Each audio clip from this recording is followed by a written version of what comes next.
So hey guys what's up, welcome back to the second part of vector chapter. ठीक है, तो vector में मैंने अभी तक आपको पैरेलल शिफ्टिंग पढ़ा दी थी, जो कि एक मेन टॉपिक में बता रहा हूँ। वैसे आपको इंट्रो मिल चुका है वेक्टर का, वेक्टर होता क्या है, कैसे क्या है, इसके अंदर होता क्या है, डायरेक्शन, मैग्नीट्यूड, ये सब ये कंटेन करता है। ठीक है, आज हम पढ़ेंगे इंपॉर्टेंट टॉपिक ऑफ वेक्टर, जो कि है वेक्टर एडिशन लॉज।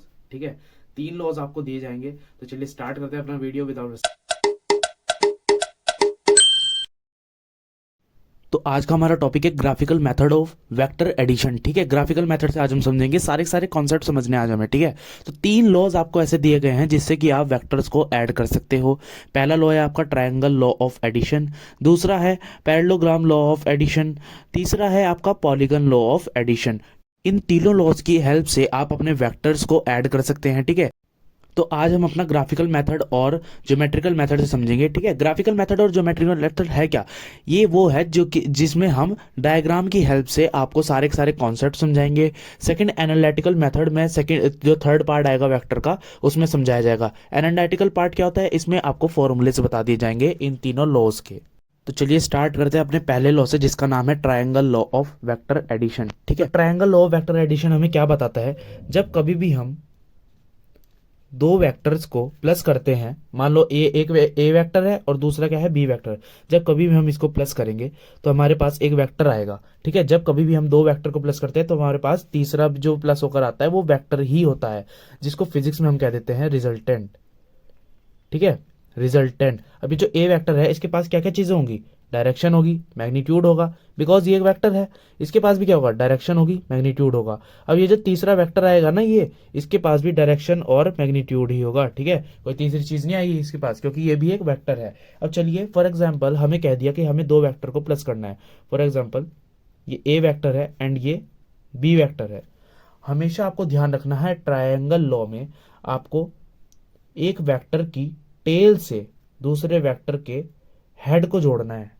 एक वेक्टर की टेल से दूसरे वेक्टर के हेड को जोड़ना है। ठीक है, तो कैसे करोगे आप? इसको पैरेलल शिफ्ट करके आगे ले आओगे ऐसे। ठीक है, इसको पैरेलल शिफ्ट करके यहां पर ले आओगे, देखो ऐसे। मैंने इसका डायरेक्शन नहीं चेंज किया, देखो ये उधर की तरफ ही पॉइंट कर रहा था, इधर भी उधर की तरफ ही पॉइंट कर रहा है। ठीक है, अगर मैं आपसे अब कहता हूं कि मुझे डिस्प्लेसमेंट बताओ, कि इसके बीच का रिजल्टेंट बताओ, तो आप कैसे करोगे? एक वेक्टर आप ऐसे ड्रॉ कर दोगे और यही इसका रिजल्टेंट होगा। ठीक है, अब हम समझ लेते हैं इस लॉ के स्टेटमेंट से। तो देखो, ये कह रहा है स्टेटमेंट, इफ टू वेक्टर्स, मतलब दो vectors are represented by two sides of a triangle in magnitude and direction taken in same order, मतलब सेम ऑर्डर में है। सेम ऑर्डर का मतलब, मान लो एक वेक्टर ऐसे है ना, इसको नाम दे देता हूं ए वेक्टर, तो दूसरा वेक्टर ऐसे होगा, या फिर किसी भी तरह होगा, किसी भी एंगल में होगा, बट जो उसकी टेल होगी ना इसके हेड से ही जुड़ी होगी। देखो ऐसे, पहले ये ऐसे चला फिर ये ऐसे मुड़ गया, या फिर पहले ये ऐसे चला ऐसे मुड़ जाता। ठीक है, टेकन इन सेम ऑर्डर। चलिए अब पढ़ते हैं, then the resultant is given by the third side of the triangle, मतलब जो तीसरी साइड बनेगी ना ट्रायंगल की, वो हमें रिजल्टेंट देगा। ठीक है, इन magnitude and direction taken in opposite direction, मतलब अपोजिट डायरेक्शन में। ये देखो, अब इसकी डायरेक्शन कैसे होगी? इधर होगी, इधर जो रिजल्टेंट बनेगा। ठीक है, इसकी डायरेक्शन इधर की तरफ होगी। चलिए अब इसका क्या नाम रहेगा? रिजल्टेंट। अगर मैं आपसे पूछ लूं इस रिजल्टेंट का मैग्नीट्यूड क्या है, तो आप क्या कहेंगे? इसकी लेंथ ही इसका मैग्नीट्यूड है। और डायरेक्शन कैसे निकालोगे आप? डायरेक्शन के लिए आपको ये एंगल निकालना पड़ेगा जिसका नाम है अल्फा। ठीक है, ये ए एक्सिस से कितना ऊपर है, मतलब रिजल्टेंट कितना ऊपर है। ठीक है, डायरेक्शन उससे आपको पता चलेगी रिजल्टेंट की। चलिए अब मैं आपको बता देता हूं, रिजल्टेंट जो भी बनाओगे ये इसके सीक्वेंस को तोड़ देगा डायरेक्शन की। देखो ऐसे चला ए वेक्टर, फिर ऐसे चला बी वेक्टर हो गया।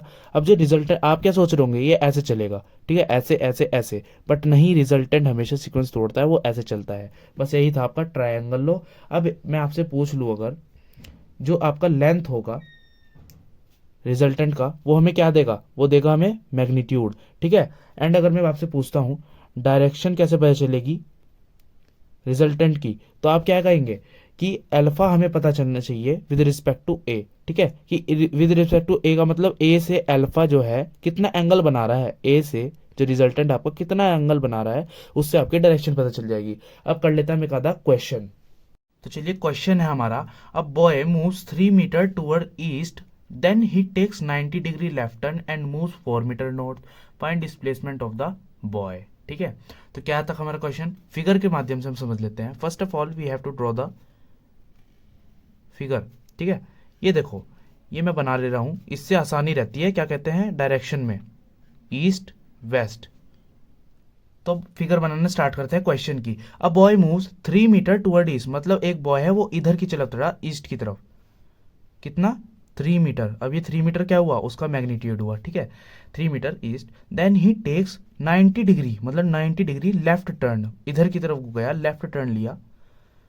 ठीक है, कितना था इसका, 4 मीटर नॉर्थ, ये हो गया नॉर्थ, ये हो गया तुम्हारा ईस्ट, नॉर्थ ईस्ट की तरफ वो गया। अब वो पूछता है डिस्प्लेसमेंट बताओ। डिस्प्लेसमेंट क्या होता है, shortest distance between the initial and final position. आपको नहीं पता तो आप पहला पार्ट देख लो जाकर, वहां पे आपका क्लियर हो जाएगा। तो अब देखिए, जो आपको ट्रायंगल, आपने क्या पढ़ा था, एक की हेड से दूसरे का टेल मिलना चाहिए, तो मिल रहा है। ठीक है, अब रिजल्टेंट कैसे ड्रॉ करेंगे आप, जो कि सीक्वेंस इसकी तोड़ दे। ठीक है, ऐसे ऐसे ऐसे नहीं जाना चाहिए, ऐसे आना चाहिए। ठीक है, देखो सीक्वेंस तोड़ दी, तो रिजल्टेंट अब आपको फाइंड करना है। अच्छा, इस रिजल्टेंट का नाम क्या होता है, इसको रिप्रेजेंट कर देते हैं आर से। ठीक है, तो चलिए निकाल लेते हैं। ये कैसे निकलेगा, पाइथागोरस से निकलेगा, पाइथागोरस थ्योरम से। क्या होती थी, लॉन्गेस्ट साइड का square equals to A B square, मतलब 4 का स्क्वायर 16 प्लस 3 का स्क्वायर 9। और देखो इसको ना ऐसे नहीं लिखना होता है, इसी स्क्वायर ऐसे लिखना होता है। और इसका मतलब क्या है, इसका मैग्नीट्यूड। ठीक है, मॉडुलस भी इसको कहते हैं। चलिए कितना होगा, 25। स्क्वायर इधर आएगा तो रूट बन जाएगा, इसका मतलब 5।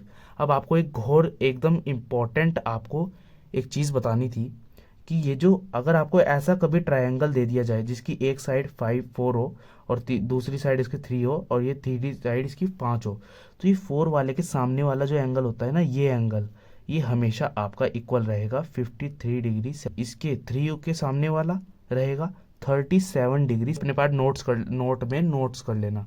ठीक है, अब देखो इसका आंसर क्या होगा। आपको मैग्नीट्यूड पता चल गया कि रिजल्टेंट का मैग्नीट्यूड है 5। डायरेक्शन कैसे पता लगाओगे, डायरेक्शन पता लगेगी, देखो पहले वो ईस्ट चला, फिर वो नॉर्थ चला। ठीक है, और डायरेक्शन कुछ उसकी, मतलब कुछ ऐसी फिगर आपकी बनी थी।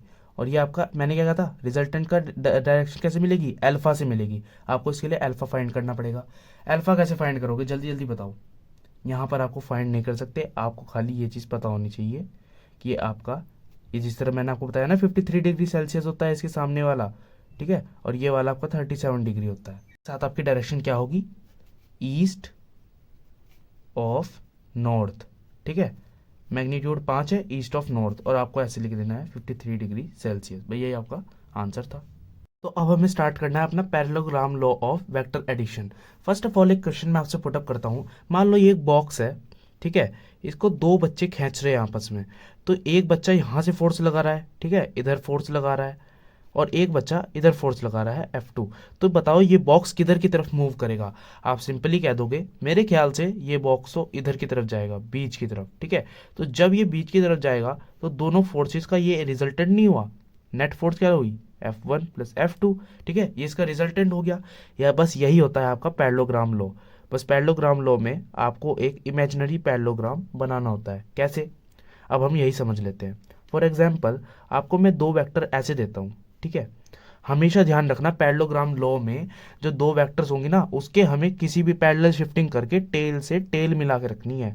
2 vectors joint from tail to tail. ठीक है, tail to tail, tail to tail, tail to tail ही मिली होनी चाहिए। तो इसका रिजल्टेंट कैसे होगा, आपको यहाँ पर एक पैरेललोग्राम ऐसे अपने इमेजिनरी बनाना होगा। ठीक है, ऐसे, और ये जो इसका रिजल्टेंट होगा ना, यहाँ से निकलेगा इसके बीच में से। ठीक है, मतलब डायगोनल पैरेललोग्राम का वही आपका रिजल्टेंट होगा। फॉर एग्जाम्पल ये ए वेक्टर है, ये बी वेक्टर है, तो आपका रिजल्टेंट क्या होगा, ए प्लस बी।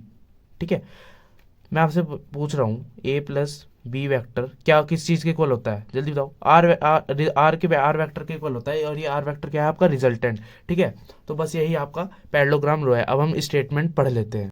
स्टेटमेंट में क्या कहा गया है, if two vectors are represented, मतलब दो vectors are represented by the adjacent side of a parallelogram in magnitude and direction, मतलब मैग्नीट्यूड भी हो डायरेक्शन भी हो, जॉइंट टेल टू टेल, ये बात बहुत ज्यादा इंपॉर्टेंट है, tail to tail. Triangle law में आपने क्या पढ़ा था, वहां पर हेड टू टेल पढ़ा था, ठीक है, एक सीक्वेंस होता था और रिजल्टेंट आपका सीक्वेंस तोड़ता था, बट यहाँ पे आपका टेल टू टेल जुड़ा होना चाहिए, बस यही एक डिफरेंस है, ध्यान रखना, ठीक है। Then the resultant is given by the diagonal of the parallelogram, diagonal of the parallelogram, मतलब आपको एक इमेजिनरी पैरेललोग्राम बनाना पड़ेगा और जो उसका डायगोनल होगा वही आपका रिजल्टेंट देगा, ठीक है। रिजल्टेंट का आपका डायरेक्शन कैसे पता चलेगा, वही अल्फा से विद रिस्पेक्ट टू ए से, मतलब ये मान लो ए वेक्टर और ये बी वेक्टर है, तो ए वेक्टर से जितना भी ऊपर आपका रिजल्टेंट होगा, जितना भी एंगल बना रहा होगा, वही आपका डायरेक्शन बता देगा रिजल्टेंट की, ठीक है। और common intersection of to vectors, मतलब ये पॉइंट, ठीक है। बस यही था आपका पैरेललोग्राम लो। अब एक बहुत ही बढ़िया सा न्यूमेरिकल कर लेते हैं, तो बहुत ही अच्छा न्यूमेरिकल है, ध्यान से समझना, ठीक है। क्या कहता है, अ वेक्टर ए, मतलब एक वेक्टर है A, has a magnitude of 10 unit and points due west, मतलब वेस्ट की तरफ वो आ रहा है, ठीक है, जिसकी मैग्नीट्यूड क्या बताया उन्होंने, 10 यूनिट्स, और नाम क्या है, ए वेक्टर। अच्छा, और देख लो ये भी डायरेक्शन भी ना लिख लिया करो जिस तरह वेस्ट में आ रहा है। और उसने क्या कहा, वाइल वेक्टर बी, एक और वेक्टर है B, has the same magnitude, मतलब सेम मैग्नीट्यूड है, 10 यूनिट है उसका magnitude, and point due south, मतलब साउथ की तरफ आ रहा है, ठीक है, साउथ। ये याद रखा करो, वेस्ट किधर है, साउथ किधर है, नॉर्थ किधर है, ठीक है, यही नहीं याद रहता बच्चों को। और इसका नाम लिख लो बी वेक्टर। अच्छा, अब इसने क्या कहा, find the magnitude and direction of A plus B, मतलब ए प्लस बी की मैग्नीट्यूड भी बताओ, डायरेक्शन भी बताओ। ए प्लस बी कैसे बताओगे, फर्स्ट ऑफ ऑल आप पैरेललोग्राम बना लो, ठीक है, कंप्लीट कर लिया। अब जो इसका रिजल्टेंट होगा, कॉमन पॉइंट से निकलता है ना रिजल्टेंट, डायगोनल बताता है ना, पिछले उसमें पढ़ा था आपने स्टेटमेंट में, ठीक है, ये आपका रिजल्टेंट होगा। अच्छा, अब आप रिजल्टेंट बताओ कैसे फाइंड कर सकते हो, जल्दी सोचो अपने दिमाग में, पाइथागोरस लगा के। और डायरेक्शन कैसे फाइंड कर सकते हो, ये ऐसे अल्फा निकाल कर, अल्फा निकालना मैं अभी बता दूंगा, बहुत ही सिंपल है, 10th क्लास में पढ़ा था।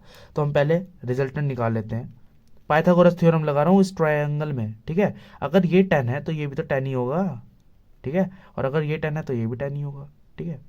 देखो, आर स्क्वायर इक्वल्स टू इसका स्क्वायर कितना होगा, 100, 10 का स्क्वायर 100 होगा, और इसका स्क्वायर प्लस इसका स्क्वायर भी 100 ही होगा, क्योंकि ये भी 10 ही है, तो 200 हो गया, ठीक है।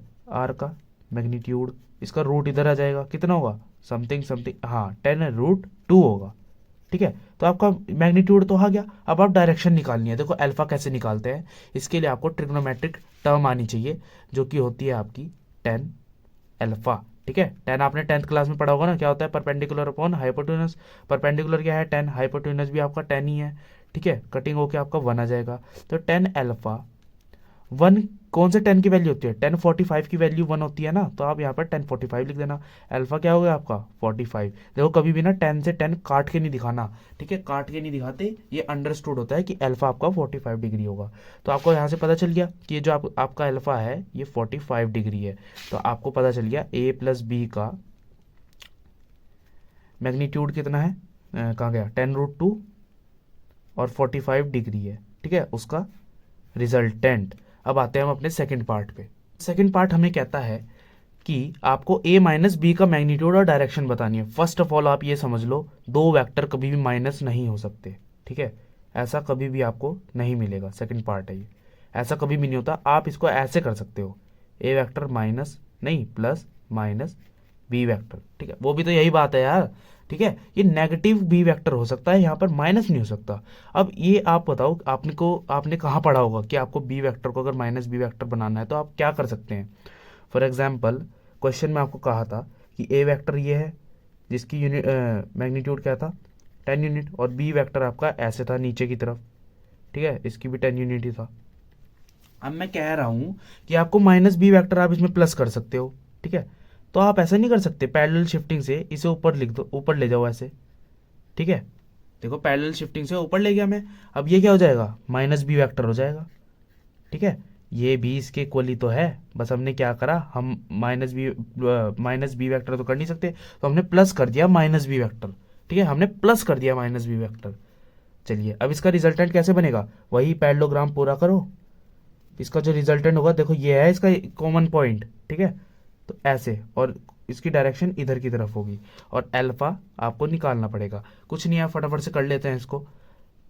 देखो यार ये अंडरस्टूड है, जो इसका रिजल्टेंट है ना वो भी 10√2 ही आएगा, चाहे तो आप करके देख लो, क्योंकि ये आपका 10 था और ये भी आपका 10 ही है, तो जब आप लगाओगे पाइथागोरस ये भी 10√2 ही आएगा और 10 अल्फा भी आपका क्या आएगा, जल्दी बताओ, जल्दी जल्दी, 45 डिग्री सेल्सियस ही आएगा, बट नॉर्थ ईस्ट डायरेक्शन में आएगा। ये नॉर्थ ईस्ट डायरेक्शन में आएगा, नॉर्थ ईस्ट डायरेक्शन में। और वो जो आपका फर्स्ट पार्ट था वो आपका आया था ईस्ट साउथ डायरेक्शन में, सॉरी वेस्ट साउथ डायरेक्शन में, वेस्ट साउथ डायरेक्शन में, और ये आया आपका वेस्ट नॉर्थ डायरेक्शन में। बस यही है आपका क्वेश्चन।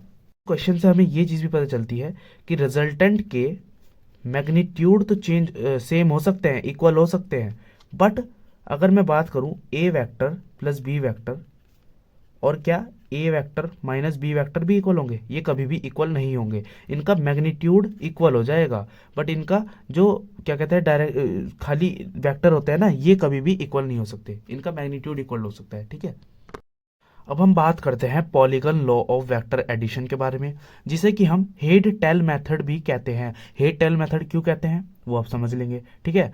और एक बात अब मैं आपको एक्स्ट्रा बताना चाहूंगा कि आपने अभी तक ट्रायंगल लॉ पढ़ लिया, पैरेललोग्राम पढ़ लिया, इन दोनों में क्या कॉमन चीज थी, हमें जब भी दो वेक्टर को ऐड करना होता है ना, तब हम इन दोनों लॉज को यूज करते हैं, ट्रायंगल लॉ को और आपका पैरेललोग्राम लॉ को।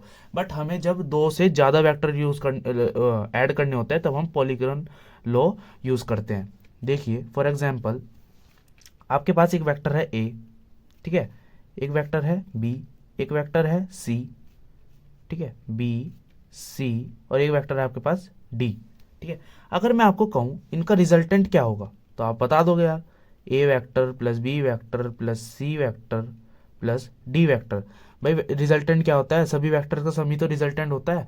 अब मैं आपसे एक चीज पूछता हूं, अगर आप मुझे इन सभी का रिजल्टेंट बनाकर दिखाओ तो आप कैसे बनाएंगे। पैरेलल शिफ्टिंग बहुत ज्यादा इंपॉर्टेंट है, ठीक है।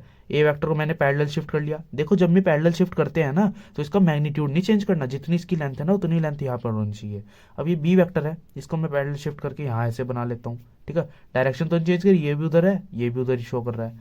अब सी वेक्टर देखो पैरेलल शिफ्ट करा, थोड़ा सा ऊपर लाके ऐसे पैरेलल शिफ्ट कर दिया, ए बी सी, ठीक है।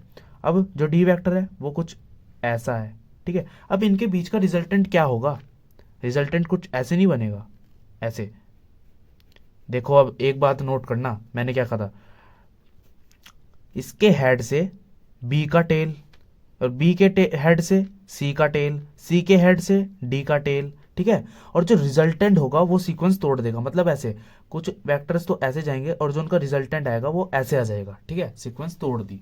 बस यही है आपका पॉलीगन। अब हम बात करते हैं vector addition obeys commutative laws. ये जो कॉम्यूटेटिव लॉज है ये आपने आज तक मैथ में पढ़ा होगा, बट अब आपको यहाँ पर भी पढ़ना है, ठीक है।